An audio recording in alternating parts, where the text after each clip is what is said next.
রাম রাম।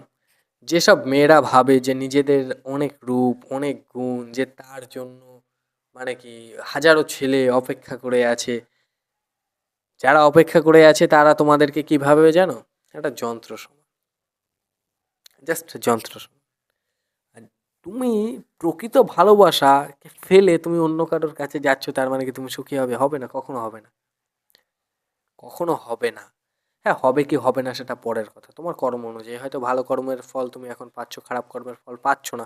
আর এই খারাপ কর্মের ফল তুমি কোনো এক সময় পাবে, যখন তুমি ভালো মানুষ থাকবে। তখন তুমি বলবে আমি এত ভালো কাজ করছি তারপর আমার সঙ্গে কেন হচ্ছে? তখন এই কর্মটা তোমার সেই ভালো জীবনটাকে নষ্ট করবে। তাই সব সময় ভালো কাজ করে যাও, ভালো চিন্তা ভাবনা করে যাও। আর পারো, যদি তোমার সামনে দুঃখ আসে, তোমাকে যদি কেউ দুঃখ দেয়, তোমাকে যদি কেউ গালাগালি দেয়, এটাকে এটা মানে কি তোমার হচ্ছে গিয়ে ভগবানের আশীর্বাদ মনে করো। তোমার সঙ্গে যত খারাপ হবে তত তোমার কর্ম নাশ হবে, খারাপ কর্ম নাশ হবে। So bye bye, take care, ভালো থেকো, সুস্থ থেকো, দেখা হচ্ছে কালকে।